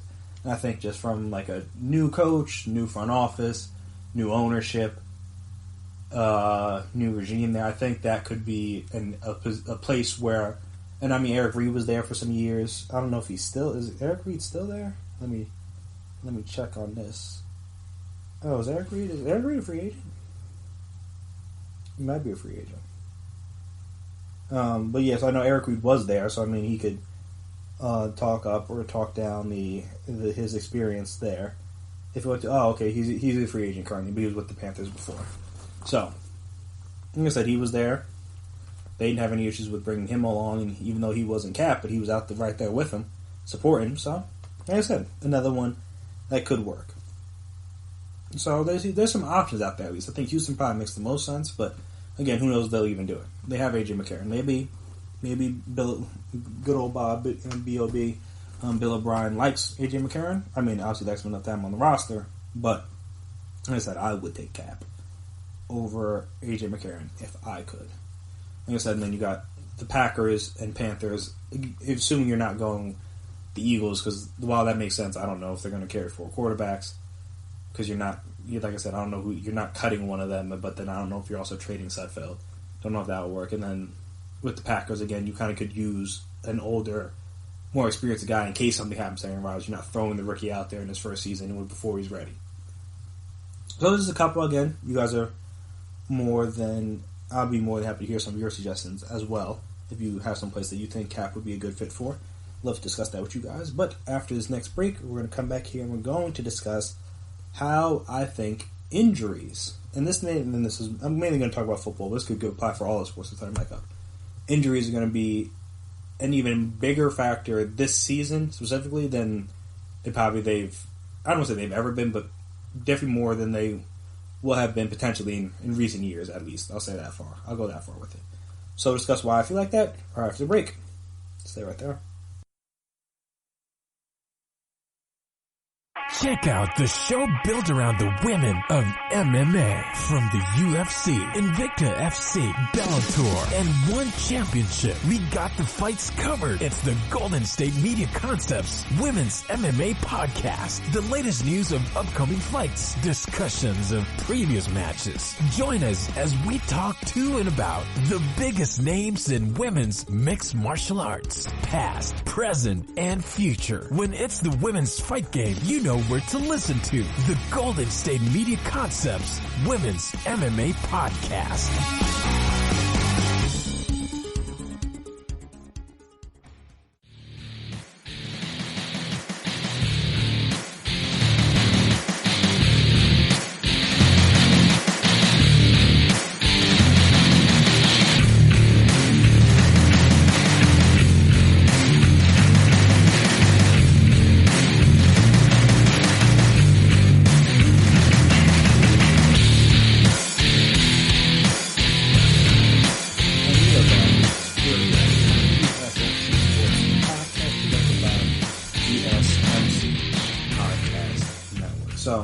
Started thinking about this in lieu of the recent news of, I mean, if you're not an Eagles fan, you probably wouldn't know about this because there's no real NFL news going on, which is, again, Jadavion Clowney doesn't have a team.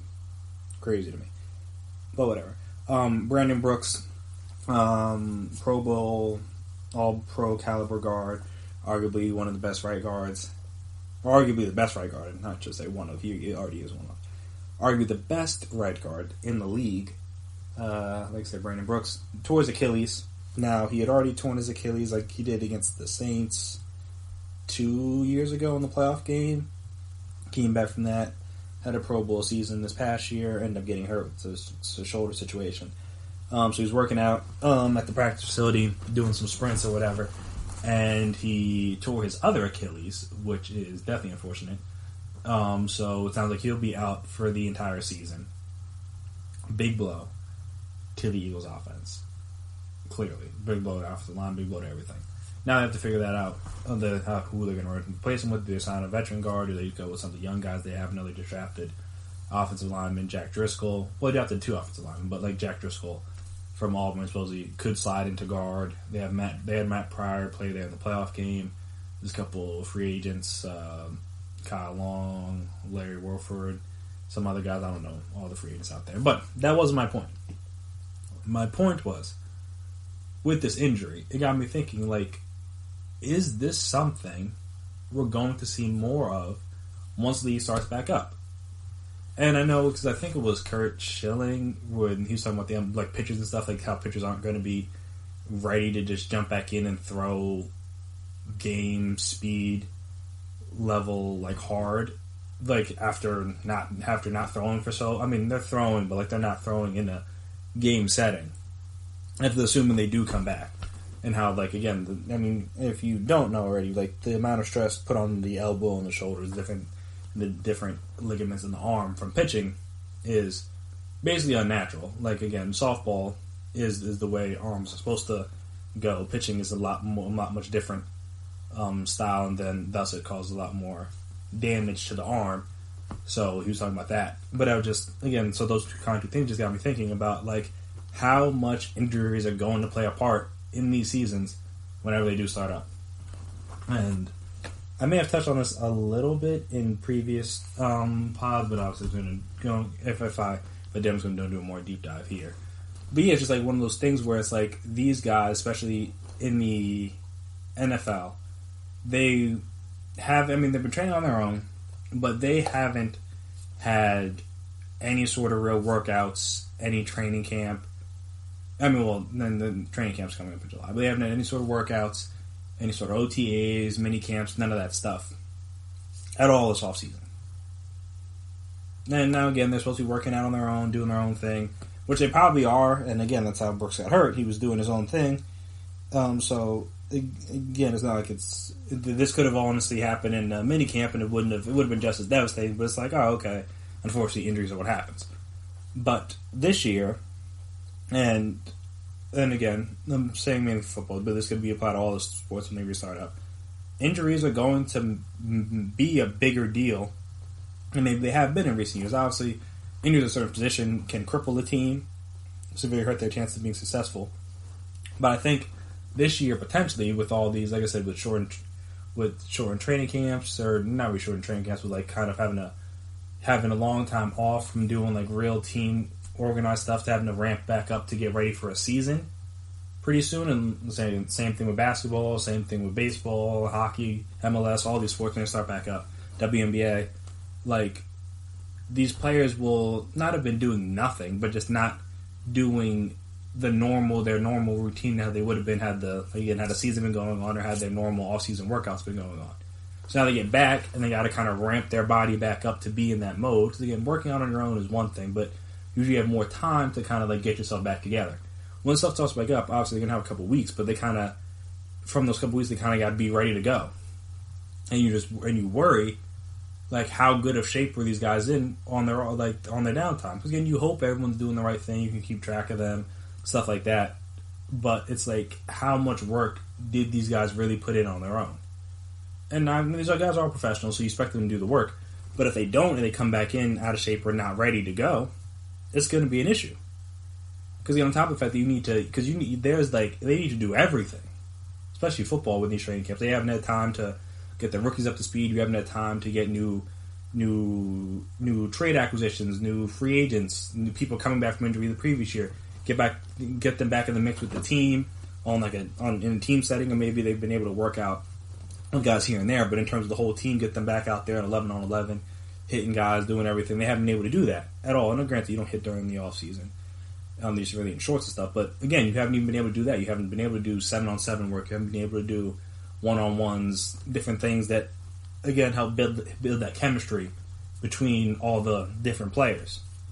That, and then again, they've been tasked with working out on their own. Now, they've had their own workouts, but when you're in, or you're at the team facility, or you're going through a practice, going through a workout with the team, guys can focus on you, make sure that everyone's doing their part. Now you're putting a lot of the onus on the players, which not that they can't handle, but it's one of those things where maybe their body wasn't put under the kind of stress it would be put under in a normal workout or a normal off season. Now their body's going to go from doing nothing not nothing, but less in terms of impact and different things over the course of a long period of time to have to like I said, you got to get, once training camp starts, they got to get ready to go.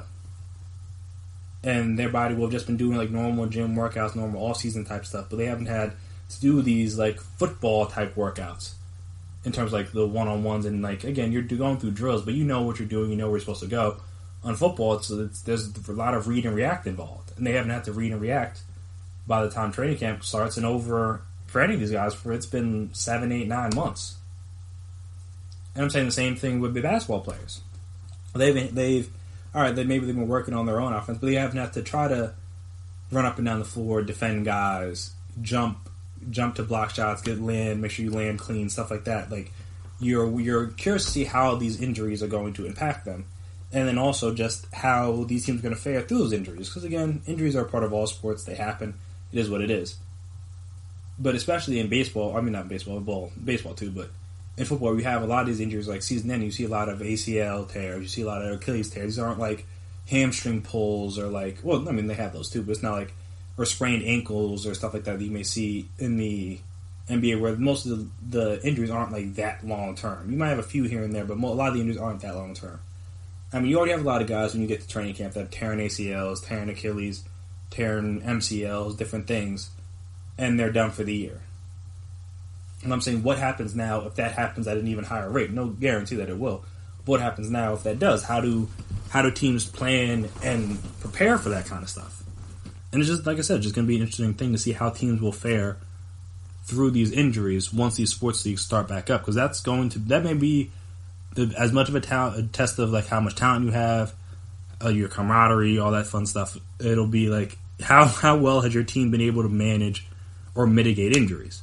Because if you've been a team that's able to stay healthy through all this, then boom, you're good. But I mean, I would like to think the Eagles aren't just alone in their bad luck. That again, other teams are going to maybe not to as high profile of a player or impactful as a player, but other teams are going to suffer through injuries when you get these sports back up. It's just bound to happen.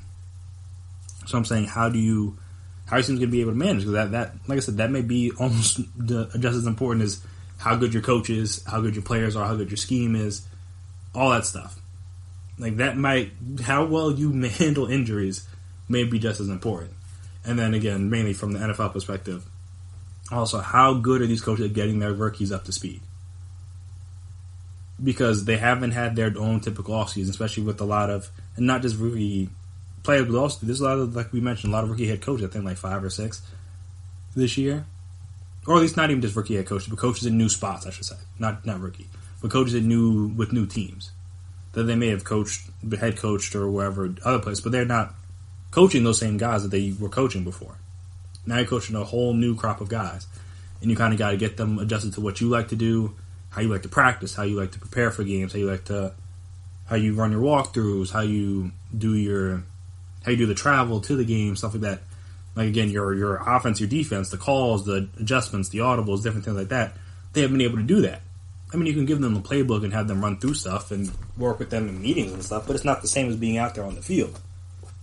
So how quickly can these guys get that up to speed for, like, again, for themselves, these new head coaches, but also for their rookies? Like, how quickly can teams in general get their rookies together? How much should we expect from rookies this year? Just because it's like when they don't have the normal offseason, like all this time now that they would have been spent in the offseason kind of getting them up to speed, getting them to learn the position, getting them to understand, getting them to build that chemistry with different players. They're going to have to do at warp speed once the training camp starts. And I'm like, with that being said, how much can you expect from those new guys that soon even, again, doesn't have to be rookies, just like new guys that you sign a free agency or from a trade, like all that, the offseason is all the time you build up that chemistry so that when training camp hits, obviously it's not going to be perfect, but you've put in some legwork already, so you're not starting from scratch. When from the NFL perspective, they're starting from scratch in that aspect. And I mean, it's something, I guess you could say a similar thing with baseball as well, because they haven't been able to start their season. Obviously, hockey and basketball's a little different, but baseball as well, it's like, I mean, again, they had spring training, they were getting ready to start the season, but they never did. And now you have to do all that stuff and condense it down into potentially 50 games. Like, how does Garrett Cole and Gary Sanchez get on the same page in, like, maybe 10, 11, 12, 13 starts? Because it may take a couple months, it may take a couple months for you guys to really build that rhythm, get going. And if you do that in baseball, the season's over. And so I'm saying, it'll be really interesting once these sports leagues do eventually, hopefully, I should say, because we don't know for a fact. When eventually they do start back up, for the leagues that are continuing their season, how much do they handle injury, or how well do they handle injury, or just is there a big injury risk? Because, I mean, people think that they've had all this downtime that they don't normally have, and you're kind of putting the onus on the players to make sure you're in game shape, because you kind of don't have, I mean, you have a little training camp period, but you don't have a lot of time to get back into playing shape, and then, like, again, you're going right to the playoffs. It's not like you have time to ease guys in. You have to go, like, literally, like, I know, I think Brett Brown put out some comments that Ben Simmons may not be 100% to go when the season starts, but, like, you really don't have time for that. Like, you have 8 games and you have the playoffs. All right, do whatever you want in those 8 games, and once the playoffs hit, he needs to be ready. And that's what I'm saying, all those guys have to do. And just, like, you got to get your body ramped up to get going again and get all stuff. And it's like, you can risk injuries with that. And like I said, it happens for those sports and also for the sports that haven't started yet, that are getting ready to start back up, baseball and football. Same thing. You've had an extended offseason. How well those players handle that extended offseason, and will they be ready to go whenever their season starts back up? You have to hope so. You think so because they're professionals, but you just don't know. Like I said, then with football, how well do these guys, or how well will these coaches be able to integrate these new players, whether they're rookies or free agents or trades or whoever? How will they be able to integrate these new guys into the team that they've spent a little bit of time with here and there, but they haven't really got down to the nitty-gritty with these guys just yet. And like I said, built that sort of chemistry that you're going to need out there on Sundays, or I guess any day in the week if you're talking about MLB. But yeah, like I'm saying, even with that, then if there's injuries, how well do these teams handle injury, or how much depth do they have? That's going to be important. If there's no guarantee, but if there is some sort of injury situation throughout the leagues, once these players start back up, because again, who knows how well their bodies will be prepared to run through these kind of run through the rigors, especially at a quickened pace. It'll be interesting to see just how many teams sustain injuries and big time injuries to big time players, and also how they deal with that. Because normally, every team has to deal with some injuries throughout the year, but like I said, it could be bigger. It could be a higher amount of injuries, and like, all right, how do you guys handle that? The Eagles have had to deal with their high amount of injuries through the years, but normally it didn't start this June. At least it started in like September or like October or something like that. Like, they got a few games, and this is they're having star players be out in June, and that's not normally what happens. At least get the training camp before people start tearing things. It's unfortunate, but it is what it is. But yeah, it just, like I said, there's a lot of interesting things to consider about all these sports coming back and kind of how they're all going to work, because this year has been anything but normal, and there's no reason to think that once sports comes back, it'll get back to normal. It's still going to be weird. All aspects of it, just going to be weird. So, like I said, injuries could be a major factor in who wins championships this season across all sports. But that'll do it for me here today on the GSMC Sports Podcast, presented by GSMC Podcast Network. I want to thank you, as always, for listening. If you haven't already, please subscribe to the podcast. Make sure you never miss an episode. Make sure Make sure you are on top of when we drop all the latest stuff. Also, if you could please as well give us a 5-star rating or a sense of review, it'd be very appreciated, very helpful. Allows what you guys like, what you guys dislike, the ways you can improve, all that fun stuff. And also, if you're on social media, we're on social media, so you can find us there: Twitter, Instagram, Facebook. We can talk, we can chat, we can debate, we can discuss. As always, I want to give a shout out to those essential workers out there that have had to work throughout this pandemic. So doctors, nurses, grocery store people, delivery drivers, anyone else that's been deemed essential. Don't want to forget anybody per se, but anybody's been deemed an essential worker during this time and has had to work and has continued to work through this pandemic, because we're not anywhere close to done with it. As much as people want to believe that, it's still here, for better or worse. So shout out to you guys. You guys will help making it so that the rest of us can stay as safe and as healthy as possible as we choose to be, especially if we use the proper precautions and wear masks and different things, socially distance, all that fun stuff. If you're in places where things are opening back up, shout out to the bartenders, waiters, waitresses. I know it's been a rough couple months for you. It's been a rough couple months for everybody. So don't want to single them out. They're going back to work. Some of these guys, well, some of them are, because again, some restaurants and places have to shut down. But I know there's still people out of work. And again, that's unfortunate. Hopefully they can do something. I think that extra $600 runs out the end of July, might need to extend a little bit further, especially if we're seeing spikes in certain states. But like I said, the bartenders, waiters, waitresses, if you're out and about and you're in an area where it's okay to do those things, tip them well. They've been through a lot. I know you've been through a lot as well, but they've been through a lot, and they make their money off tips. So if you can, not saying to go beyond your means, but if you can, do your best. And also, I mean, we've seen more police brutality. We've seen more people killed at the hands of police since George Floyd was murdered. So if you're still out there protesting, I know some people still are, or if you're going to continue to, or you want to set up a protest or a march or whatever, it's like I said, make sure you wear masks. Social distance as much as you can. It's hard to if you're in a tight space, but if you're going to be out there, like I said, at least wear a mask. That'll help, just so we don't have more spikes from in a few weeks from all the protests and stuff. That, again, people are gonna talk bad about them, but the numbers now are from people being out and about Memorial Day weekend. So don't look at them crazy, because the people that were protesting their ability to get haircuts and go to subways and stuff like that, they not a mask in sight. At least, no, I'm saying not every person at these protests is wearing a mask, but at least I'm seeing more masks there than I did in some of these other pictures and some of these other people that were out there protesting for different things. But that'll do for me here today. I've been Chris Blades. That has been my time. And until next time, peace out.